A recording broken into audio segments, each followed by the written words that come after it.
বন্ধুরা নমস্কার, যতন খুলুম খান। এবার 17 তারিখ কি হবে ফলাফল? তিপ্রামথা জিতবে না বিজেপি জিতবে, না ত্রিশঙ্কু হবে এবার এডিসি? অর্থাৎ সিপিএম কিছু আসন, আইপিএফটি কিছু আসন, কংগ্রেসও কয়েকটি আসন, বিজেপি কিছু আসন, তিপ্রামথা কিছু আসন, এই রকম ফলাফল কি এবার হতে পারে? এরকম যদি হয় তাহলে ত্রিশঙ্কু এডিসি হয়ে গেলে, কাউন্সিল হলে পরে কোনো দুটো দলের মধ্যে জোটের মাধ্যমে এডিসির কাউন্সিল গঠন করতে হবে। সেই ক্ষেত্রে তিপ্রামথা এবং বিজেপি মিলে কাউন্সিল গঠন করতে পারে।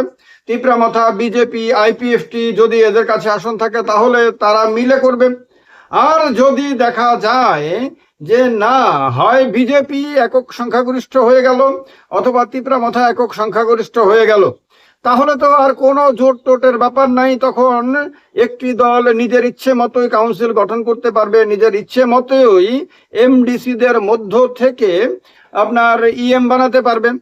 তো এই অবস্থা কি হবে অ্যাকচুয়ালি, সেটা তো 17 তারিখ বোঝা যাবে। কিন্তু ভোট হয়েছে 12 এপ্রিল, ভোট গণনা হবে 17 এপ্রিল।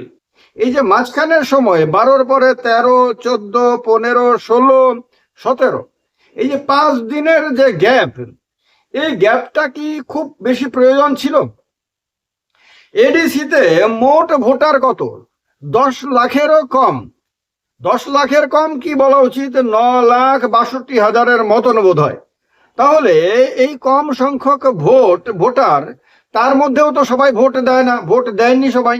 এর মধ্যেও আমার মনে হয় 8 লক্ষের মতন মানুষ ভোট দিয়েছে, বাদ বাকি মানুষ ভোট দেয়নি। এই মাত্র 8 লক্ষ মানুষের ভোট গণনা করার বা তার ব্যবস্থা করার জন্য কি 4-5 দিন সময় লাগে মাঝখানে?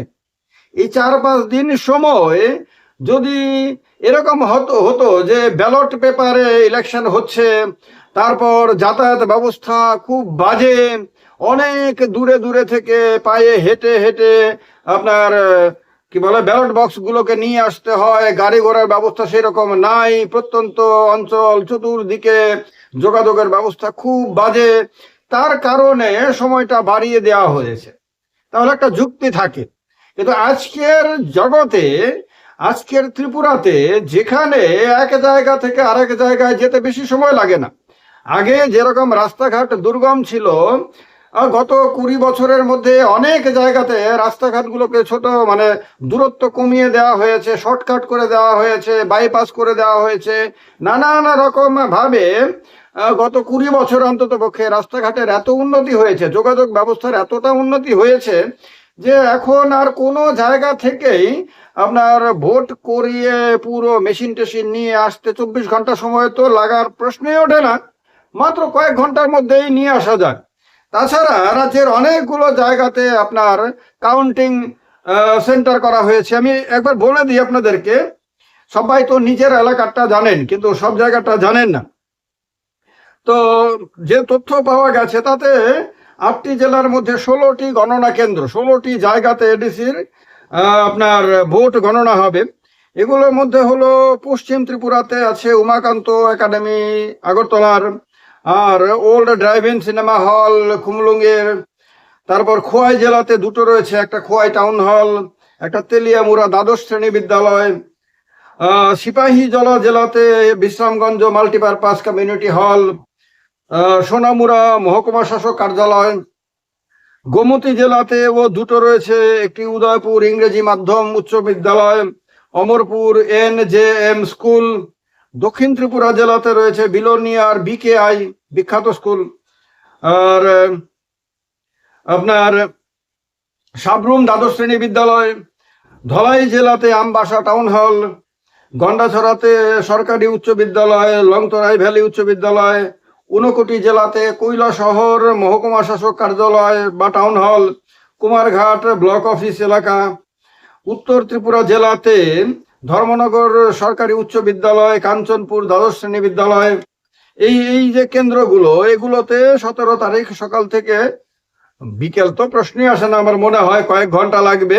28টি কেন্দ্রের ভোট গণনা হবে, এক একটা কেন্দ্রে অল্প কিছু ভোটার, মানে ভোটার সংখ্যা বেশি না, অল্প সময়ের মধ্যে গণনা হয়ে যাওয়ার কথা, এবং আমরা দুপুরের অনেক আগেই হয়তো জেনে যাব, যদি কোনো কারণে দেরি না হয় আর কি।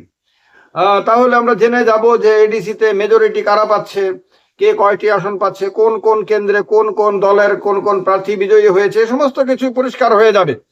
এখনো পর্যন্ত টানটান উত্তেজনা স্বাভাবিকভাবেই এই সময়ে বিভিন্ন দলের যারা কর্মী রয়েছে তাদের কাছে সবচেয়ে গুরুত্বপূর্ণ, বিজেপি হোক, তীব্র মাথায় হোক, সিপিএম হোক, কংগ্রেস হোক, আইপিএফটি হোক, এদের সবার কাছে গুরুত্বপূর্ণ হলো এই যে ইভিএম মেশিনগুলোকে যে রাখা হয়েছে বিভিন্ন স্ট্রং রুমগুলোতে, সেগুলোতে ভালোভাবে নজরদারি করা, দূর থেকে হলেও, নির্দিষ্ট এলাকা থেকে হলেও তাদের নজরদারি করা। কারণ দিনের বেলায় একটা জিনিস মনে হতে পারে যে দিনের বেলা তো চতুর্দিকে মানুষজন, এই সময় কি কেউ কোনো চেষ্টা করবে? তো কারুর যদি ঘোটালা করার প্ল্যান থাকে তাহলে সে কিন্তু ওই সময়টাকেই বেশি গুরুত্ব দেয়, যে সময়টা মানুষ নেগলেক্ট করে। অর্থাৎ দিনের বেলা সবাই মনে করবে দিনের বেলা তো চোর আসতে পারবে না, চোর কি পাগল নাকি, যে দিনের বেলায় আপনার সবাই যখন ঘোরাঘোরা করছে রাস্তাঘাটের মধ্যে, মানুষ সবাই সজাগ, ঘরে মানুষ বাইরে মানুষ, তো তখন কি চোর বেরোবে নাকি? তো চোর কিন্তু এইটা বুঝেই তখন প্ল্যান বানাতে পারে। আবার কারোর মনে হতে পারে না, চোর তো দিনের বেলায় আসতে পারবে না, যেহেতু আমরা সতর্ক হয়ে গেছি, আমরা যেহেতু একবার বলে দিয়েছি রাত্রিবেলা আসতে পারে। রাত্রিবেলাতে বা কারো মনে হতে পারে রাত্রিবেলায় কেন আসবে চোর? রাত্রিবেলায় চতুর্দিকে ফ্লাড লাইট থাকে, সিআরপিএফ, টিএসআর এদের নজরদারি থাকে, থানার অফিসাররা এসে ঘুরে যান, বিভিন্ন রকম নজরদারি থাকে, সিসিটিভির পাহারা থাকে। চোর কি পাগল নাকি? চোর এই সময় আসবে?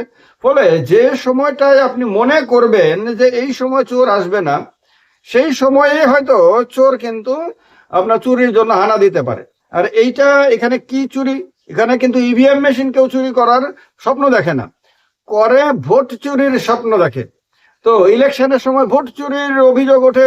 ভোট চুরি তো ভারতবর্ষে একটা বিরাট বড় ইস্যুতে পরিণত হয়েছে। আপনারা জানেন যে রাহুল গান্ধী ভোট চুরির অভিযোগ এনেছিলেন বারবার, মহারাষ্ট্রে, তারপর কর্ণাটকে, হরিয়ানাতে বিধানসভা নির্বাচনে ভোট চুরির অভিযোগ করেছিলেন। তারপর বিহারে যে বিধানসভা নির্বাচন হয়েছে সেখানেও ভোট চুরির অভিযোগ উঠেছে। এখন পশ্চিমবঙ্গে বিধানসভা নির্বাচন হচ্ছে, সেখানেও আগে থেকেই আপনার অভিযোগ উঠতে শুরু করেছে যে ভোট চুরির নাকি পরিকল্পনা করা হচ্ছে, দিল্লিতে বসে কোনো কোনো নেতার অফিসে বসে নাকি, এরকম এরকম অভিযোগগুলো সবসময় ওঠে, এবারে ওঠে। ভোট চুরি যে কখনো হয় না তা তো ভগবান নিজেও বলতে পারবেন না গ্যারান্টি দিয়ে। তো এই অবস্থাতে এডিসির নির্বাচনে অনেকের ধারণা যে যারা মানুষের ভোট পেয়ে ইলেকশনে জিততে পারবে না তারা ভোট চুরির মাধ্যমে জেতার চেষ্টা করবে। আর যারা আপনার একটু আশঙ্কায় রয়েছে যে মানুষ বোধ হয় ঠিক মতো ভোট দেয়নি কিন্তু জিতে যাবে, তারপরে ওই আশঙ্কা থেকে হয়তো তারাও চেষ্টা করতে পারে, ফলে এদিকেও চেষ্টা হতে পারে ওইদিকেও চেষ্টা হতে পারে। এই অবস্থাতে সব দলের কর্মীদেরকেই পাহারা দিতে হবে, নজরদারি করতে হবে। আর যদি বাই চান্স এরকম কোনো তারা ধরে ফেলতে পারে যে কেউ রাত্রিবেলা, গভীর রাত্রিবেলা কাউকে কিছু না জানিয়ে গোপনে স্ট্রং রুমে ঢোকার চেষ্টা করছে, তাহলে তো স্বাভাবিকভাবে এটা বিরাট বড় হেডলাইন হয়ে যাবে। মিডিয়া তো এরকম খবর প্রকাশ করার জন্য বসেই থাকে। তো তার কারণে এটা খুবই ইম্পর্টেন্ট এবং ক্রুশাল স্টেজ। এই সময়কালটাতে সবগুলো দলকে ভালো করে পাহারা দিতে হবে। অনেক দলেরই কর্মীদের একটা বদভ্যাস আছে, আমি অভ্যাস বলবো না, বদভ্যাস বলবো এটাকে, যে তারা ঘরে বসে বসে শুধু এস্টিমেট করে যে ভাই ওই জায়গাতে আমরা জিতে যাব, তুই জায়গাতে জিতে যাবো, এইরকম। এই ঘরে বসে এই সময়ে লাট সাহেবের মতন হিসাব না করে তাদের উচিত হলো তাদের ক্যান্ডিডেটকে যাতে কেউ জোর করে কারচুপি করে হারাতে না পারে, তাদেরকে মানুষ যে ভোট দিয়েছে সেই ভোটটাকে যাতে কেউ চুরি করতে না পারে তার জন্য ঠিকভাবে পাহারা দেওয়া। পাহারা দেওয়ার সময় কঠোরভাবে পাহারা দেওয়া, যাতে এরকম না পাহারা দিতে গিয়ে ঘুমিয়ে পড়লাম অথবা পাহারা দিতে গিয়ে তাস খেলতে বসে গেলাম আর ওইদিকে চোর যা করার করে চলে গেল। এই কারণে এই সময়ে ভালো নজরদারি খুব জরুরি জিনিস। কয়েকটা দিন মাত্র 17 তারিখ সকালবেলা পর্যন্ত যদি ভালোভাবে নজরদারি স্ট্রং রুমের বাইরে থেকে স্ট্রং রুমের উপর করা যায় এবং কোনো রকম যদি চুরি এই জায়গাতে হবে না এটা নিশ্চিত করা যায়, তাহলে সঠিক রেজাল্ট আসার সম্ভাবনা প্রবল হয়ে যাবে। এরপরে হলো যখন গণনা হবে তখন সব দলের যারা কাউন্টিং এজেন্টরা থাকবেন তারা যদি ঠিকভাবে ভাই মেশিন ঠিক আছে কিনা, মেশিনের নাম্বার মিলিয়ে নেওয়া, যত নাম্বার দেখাচ্ছে যিনি বলছেন যে অমুক কত ভোট পেয়েছেন তমুক কত ভোট পেয়েছেন এগুলি ঠিক বলছেন কিনা, দরকার হলে ডাবল চেক করে নেওয়া, ট্রিপল চেক করে নেওয়া, এগুলি সব কিছু ঠিকঠাক ভাবে করতে পারলে সঠিক রেজাল্ট আসবে। আর যদি দেখা যায় যে কাউন্টিং এজেন্টরা ওইখানে গিয়ে আড্ডাতে বসে গেলেন, ওইখানে গিয়ে গল্প গুজবে বসে গেলেন, তাদেরকে যখন ইনফরমেশন দেওয়া হচ্ছে তখন তারা ঠিক মতো নজর দিলেন না, অথবা তারা নিজে থেকে আগ্রহ নিয়ে ভালো করে নজরদারি করলেন না, তাহলে কিন্তু যখন বেরিয়ে আসবেন তখন তাদের চোখে জল থাকবে, তাদের সমর্থকদের চোখেও জল থাকবে, আর এই জল তখন আটকানোর কোনো ব্যবস্থা থাকবে না। রুমাল দিয়ে মুছে দেওয়া যাবে কিন্তু রেজাল্ট আর পরিবর্তন করার কোনো সুযোগ থাকবে না। এই কারণে 17 তারিখ পর্যন্ত খুব ইম্পর্টেন্ট, খুব ক্রুশাল। আপনারা আপনাদের মতন করে মতামত দেবেন কমেন্ট বক্সে কমেন্ট করে। ভালো লাগলে ভিডিওটাকে লাইক করে দিয়ে শেয়ার করে দেবেন, চ্যানেলটাকে সাবস্ক্রাইব না করে থাকলে সাবস্ক্রাইব করবেন। ভালো থাকবেন। যতন খোলঙ্খা, সবাইকে নমস্কার।